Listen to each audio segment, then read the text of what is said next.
Welcome to Awaken Her, the podcast where women find their strength and transform their pain into power. I'm Corissa, your guide on this journey of healing, growth, and empowerment. Here we share the real stories of women who have faced life's toughest challenges and emerged stronger, together with expert insights to light your path forward. Whether you're seeking to heal, grow, or empower your life after heartache, Awaken Her is here to show you that not only is change possible, but you are capable of achieving more than you ever imagined.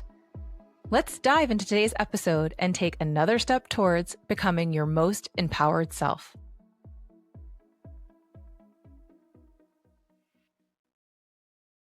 Hey everyone, welcome back to another episode of Awaken Her. I'm your host, Corissa, and today we're going to talk about the impact of brain fog when we've experienced chronic trauma or just trauma in general.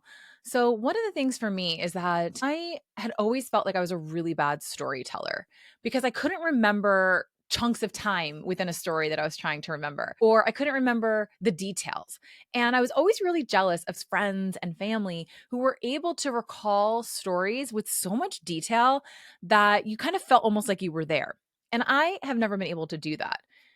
As some of you may know, I recently wrote a book, and in that book, I actually included a fictional story about what it's like to experience narcissistic abuse and how subtle it can be and how it can happen without us even being aware that it's happening. And it's interesting because I originally had thought about obviously writing about my own story.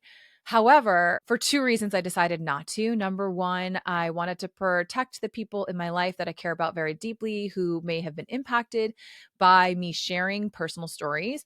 But also, there was definitely a part of me that couldn't remember in specific detail everything that kind of happened, right?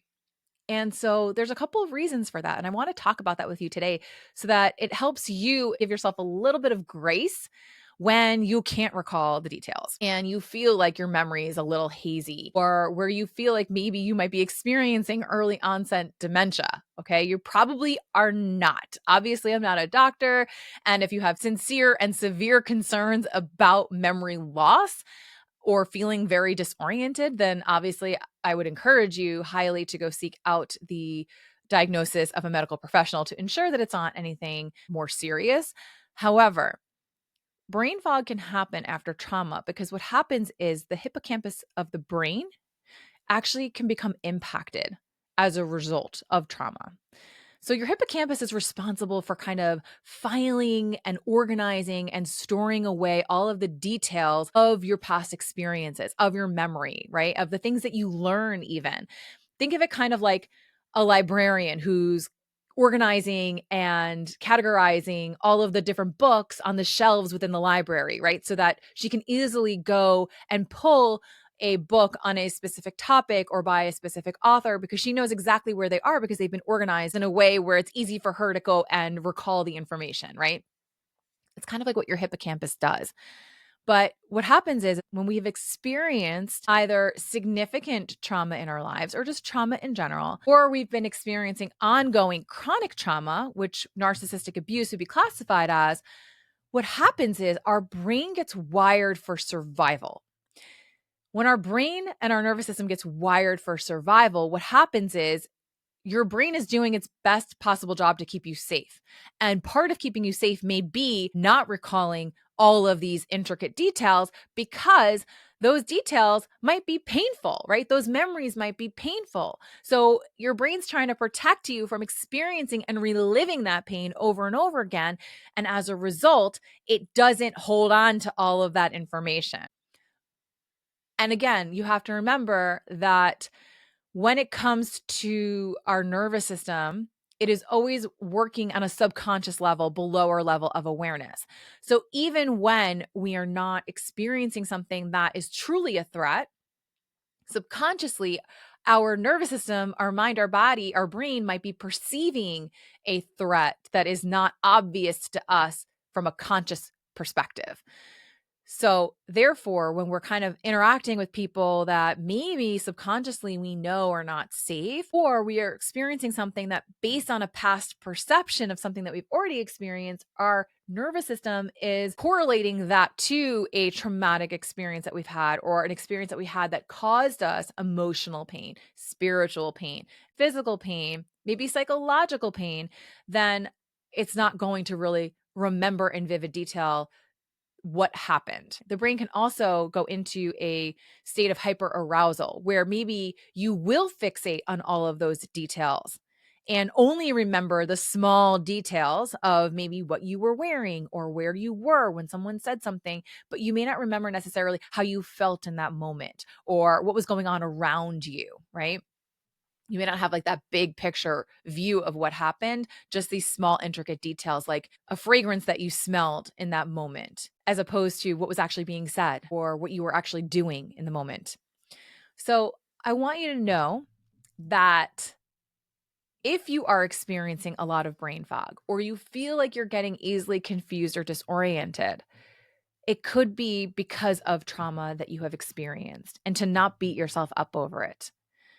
Also, I know for me specifically, I went through a lot of really big traumatic things in my early to mid 20s. Number one, I was in downtown Manhattan on 9/11 because I worked down there. I worked in the financial district. I worked on the 48th floor of a 50-story skyscraper at the tip of Manhattan. I remember looking out the windows with my colleagues and seeing all of the paper flying around after the first plane had hit. When the second plane hit the second tower, our whole building shook. And at that point, we ran down 48 flights of stairs. And we went to Battery Park because that was what we were supposed to do in the event that there was an emergency, to regroup, to make sure that everyone was accounted for. And I remember being in Battery Park and looking at the towers, watching the smoke, and seeing people actually jump off of the building to escape the burning towers. We were then in the park when all of a sudden we saw a huge plume of smoke rolling down the street towards us. And at that point, we didn't know if one of the towers was actually coming down on top of us. And so everyone started running towards the water. And as we were running towards the water, number one, there was a truck there that was delivering linens to a restaurant that was there at the time. I'm not sure if it's still there, called American Park. And they were handing out napkins, like dinner napkins, to people to cover their faces from all of the smoke and the ash that was now coming on upon us. And as we continued to run towards the water, the Staten Island Ferry blew its horn. And when the Staten Island Ferry blew its horn, people started running into each other. So you had people running from the towers, and then you had people running from the ferry, which basically everyone was like colliding with one another, and it was causing massive chaos. I was walking across the Brooklyn Bridge when the second tower came down. So I was covered in ash. I was covering my mouth with this napkin, trying to breathe air without breathing in all of the ash. It was an extremely traumatic experience for me. And I wasn't even able to talk about my experience on 9/11 until probably 4 or 5 years ago, without shaking, without crying, without experiencing another trauma response. And so I had experienced 9/11, and then a month after that, I was home alone when my house was broken into.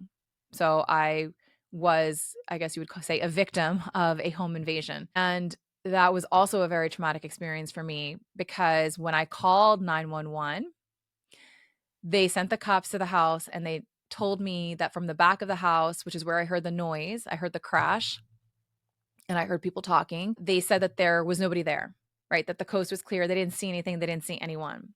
So the 911 operator was like, okay, the officers at the front door, you need to go open the door for him. And I was like, I can't do that. Like, they're still in the house. I hear them. And I have to walk past the bedroom where they are in order to open that door. And she's like, they're there now. You need to go, run. And she hung up on me, which she was not supposed to do. Anyway, I had to go past the bedroom. And as I was running past the bedroom, the door started to close. And I'm very lucky that they didn't grab me, because in some of the other cases that they were convicted for later on, they had actually tied up people that were home at the time that they broke in. And some other very unfortunate circumstances had happened to some of those people. which I'm not going to mention. But anyway, I let the cop in. I pointed to the bedroom and I said, "They're up there." And then I ran into our garage at the time to hide. And all I heard was footsteps running down the stairs to the floor that I was now on, and the cop running saying, he's in the living room, he's in the living room. And one of them jumped out the window from the back of the house, and the other one must have gone away before the cop had gone up to the bedroom. And so I was there and I heard the cop then saying, like, "Where'd she go? Where'd she go?" And I slowly opened the door from the garage and I was like, "I'm right here." He's like, "Go across the street to your neighbor's house. You need to go to your neighbor's house. You can't be in here. You got to go." And I was like, "I don't want to go out there. Like, they're obviously out there because they ran away." And anyway, so it was a very traumatic experience. And I had to testify in court. I had to re-listen to my 911 call a couple of times as well to submit it for evidence. And then also during a trial. So I had a lot of things that were very traumatic happen to me in a very short period of time. A year later, after all of this, and kind of during all this, my father had been diagnosed with pancreatic cancer.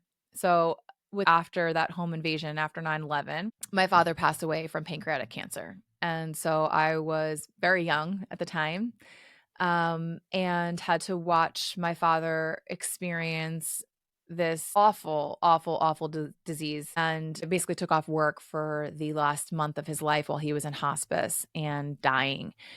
And it was a lot. It was a lot for me. So just having had those experiences and then getting into a lot of narcissistic relationships thereafter, didn't help me. So when my children were really young and really small, I remember thinking about how I was always in survival mode. And yes, I get it. A lot of us young mothers are, because we're not getting enough sleep. It's really hard to have, young children. They can be exhausting. I had two that were only 2 years apart. We were living in London at the time when they were first born. We didn't move back until my youngest was 10 months old.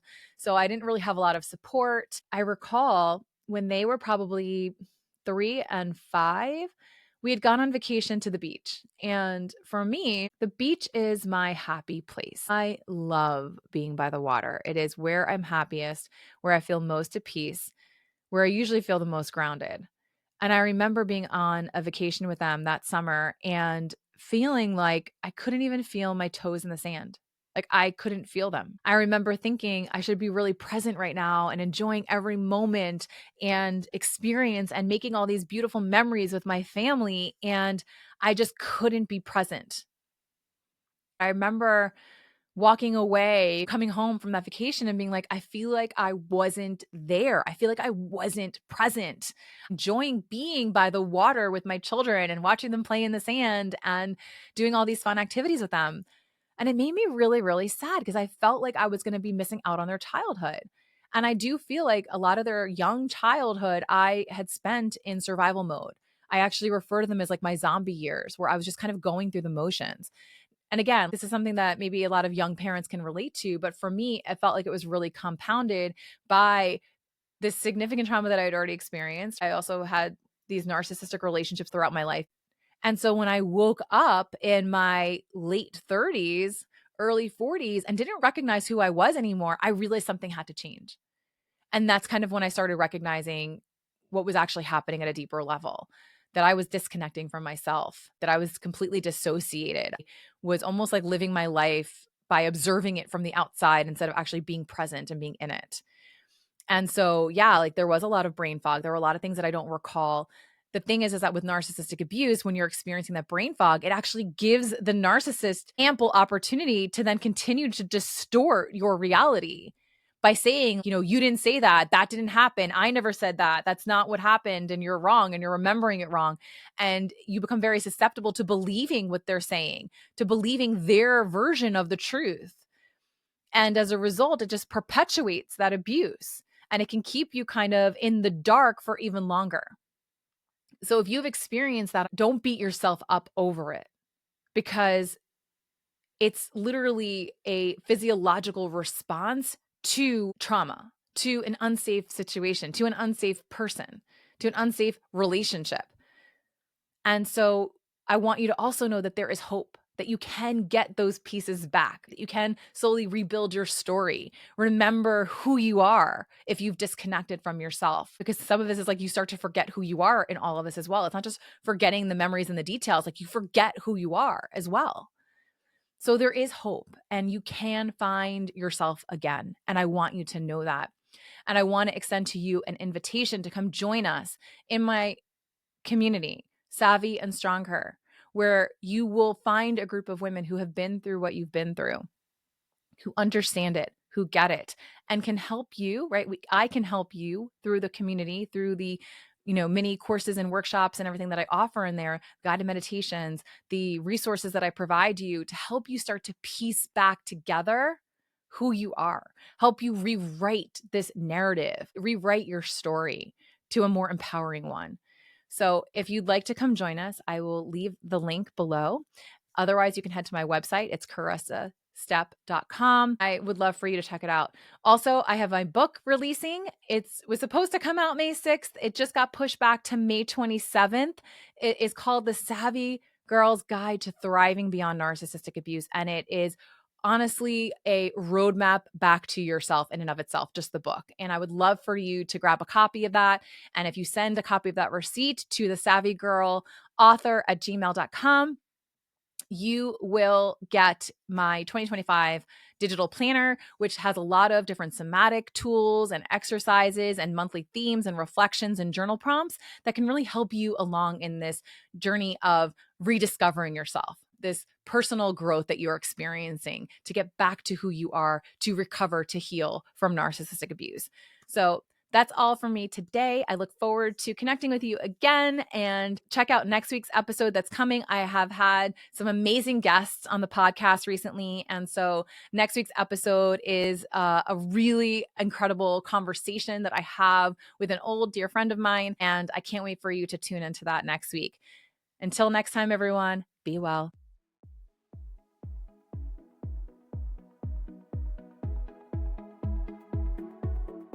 Thank you for tuning in to Awaken Her.